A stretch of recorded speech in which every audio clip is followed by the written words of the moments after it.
In planes, trains, and automobiles, Steve Martin and John Candy are careening down the highway, and someone on the other side of the median, who happens to be going the right way, is yelling, "You're going the wrong way!" To which John Candy famously replies, "How do they know which way we're going?"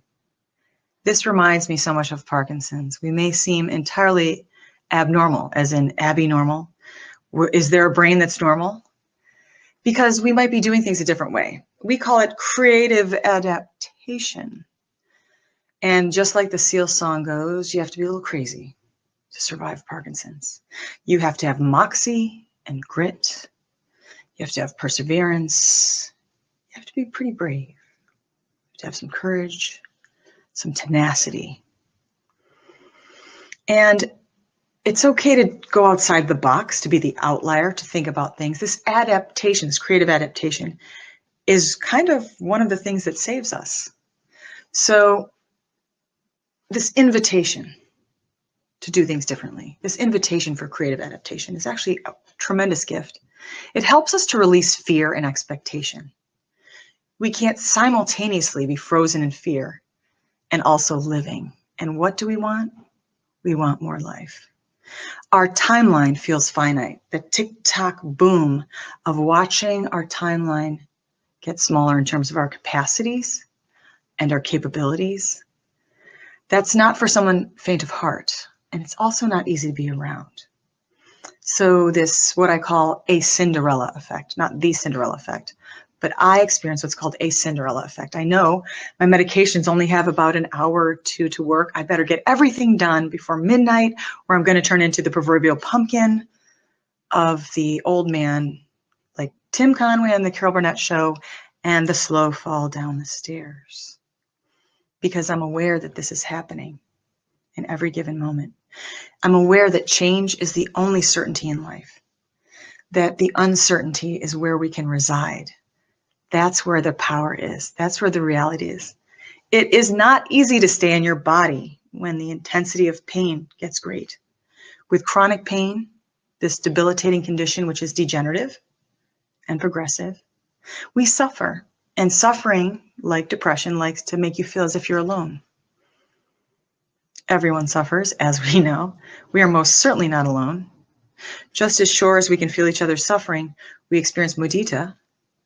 Like the people on the train, one starts laughing and pretty soon everyone's laughing and nobody really knows why they're laughing.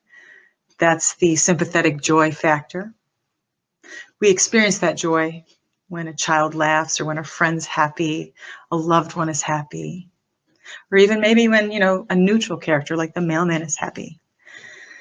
Of course, there's the opposite effect where we're often seeing people who are sad, and we didn't do anything to deserve this. So just know that. There's no shame. You're not a beast of burden. Which leads me to my next pro tip here about finding joy with Parkinson's. You gotta sing. And I mean sing, however you see fit. It's not performative. I don't sing karaoke because I'm good. I sing karaoke because I want to lose my voice.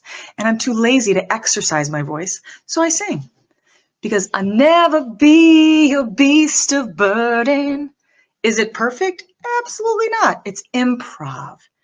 All of life is improv, especially with a changing system. We are constantly uncertain about how things are going to be changing. We land there, we sing when we can, how we can. There's really not a lot we can do other than enjoy these moments. We can claim that space. You deserve love and pleasure, just like everybody else. The joke is on me if I take that too seriously. If I take my disillusionment to heart.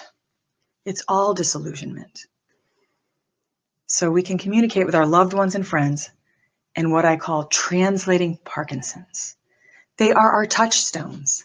I had trouble with this recording so many times that in the final hour I come to you with this recording just a few weeks before I shave my head and allow a surgeon to drill into my head to implant an electrode into my substantia nigra area, the globus pallidus for DBS, because my medications are failing. The efficacy of these medications does not stay the same. It's kind of like Henry Rollins said, the only security in life is insecurity. That's what keeps us in our creative adaptation space. Humor is the life raft there. That slow fall down the stairs, if I don't laugh about that, yes, I'll probably be crying. So being present, staying in your body, meditation, workouts, sleep, whatever that is, might help you.